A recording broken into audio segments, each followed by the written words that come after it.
Yes, President Bola Tinubu has made changes to his cabinet. Well, the tough decision, or the tough question rather, is how much will this impact the security and development across the regions? Tonight, our focus is on the southeast region, especially the recent economic and security concerns.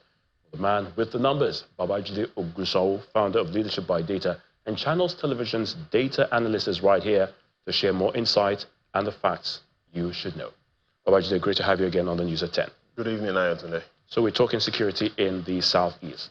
Tell me, how much progress is being achieved in that region, especially from the economic and, of course, the security perspective?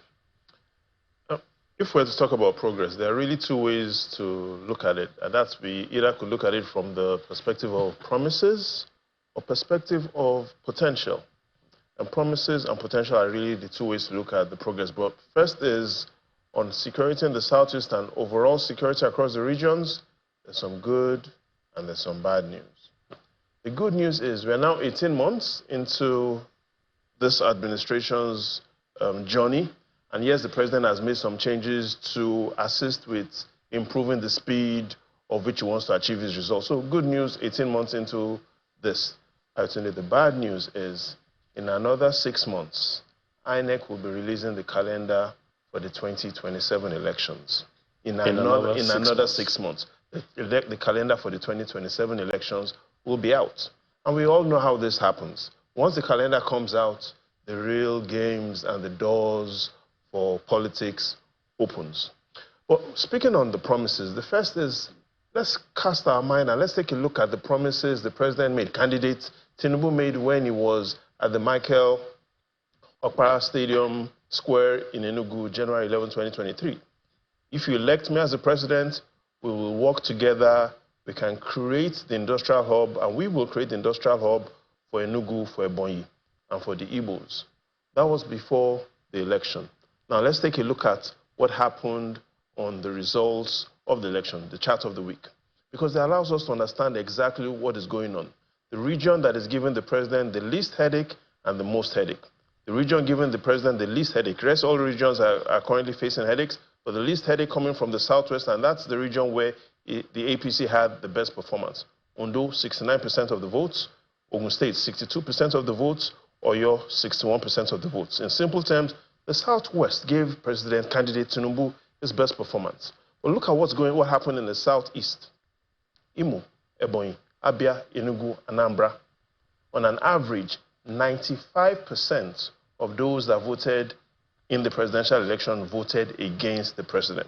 And so, despite his promises, the evidence shows that they do not trust, and they still perhaps do not trust the president. The question is, nations are built on several things: values, ideologies, principles, but there's one component that brings all of these things nations are built on together, and that is called trust. The challenge is, the evidence we still see today is majority of those that voted and did not vote that live in the southeast region do not trust the president.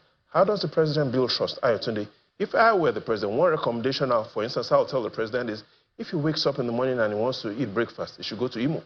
He should have his lunch in Abia. He should have supper in Ebonyi. And if he wants to even go for a vacation, he probably should go to Anambra or Abia for vacation, because the evidence right from his campaign shows that he desperately needs to build more trust with families and businesses living in Nigeria's southeast region. So is there a working plan, of course, to end security concerns in the southeast? With reference to the working plan, the first is what we've seen, and if you take a quick look at the calendar of the key events that have happened in the last 12 months, if you take a look at what exactly has happened since last year, we'll notice that this time last year, October, IPOB was asking for a referendum dialogue with the federal government.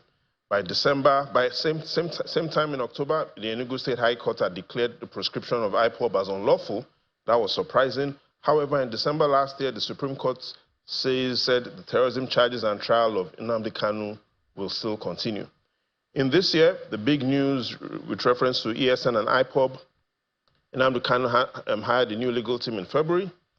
Same February, the Nigerian Financial Intelligence Unit said IPOB was operating from 22 countries, majority in the UK and US, and we clearly have seen the military eliminate a lot of IPOB commanders this year, and clearly with the recent news this week, especially of one of the founding fathers of IPOB that the defense headquarters announced had been captured. So a lot of activities is happening on the legal side, on the politics side, and on the security side. Now we're really running out of time, but as we round off, Babajide, tell me, of course, the poverty numbers, you know, and I'm sure I speak when I say most of the country, the poverty numbers we're seeing hasn't gone down, particularly this time in the southeast.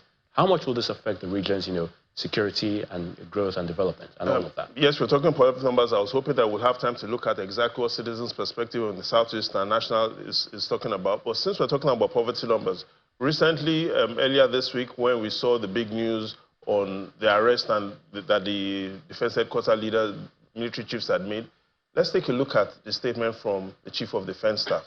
And it is clear regarding poverty, which is an empty stomach is an enemy of peace. So the war against hunger is as important as the war against terrorism. So clearly, yes, the plan is the military chiefs are trying to improve and achieve security progress in the southeast. However, it is also important that the government puts an emphasis on the war on hunger, just as we've looked at it. We'll definitely leave it at that. Babajide, thank you so much for your analysis again on the News at 10. A pleasure as always.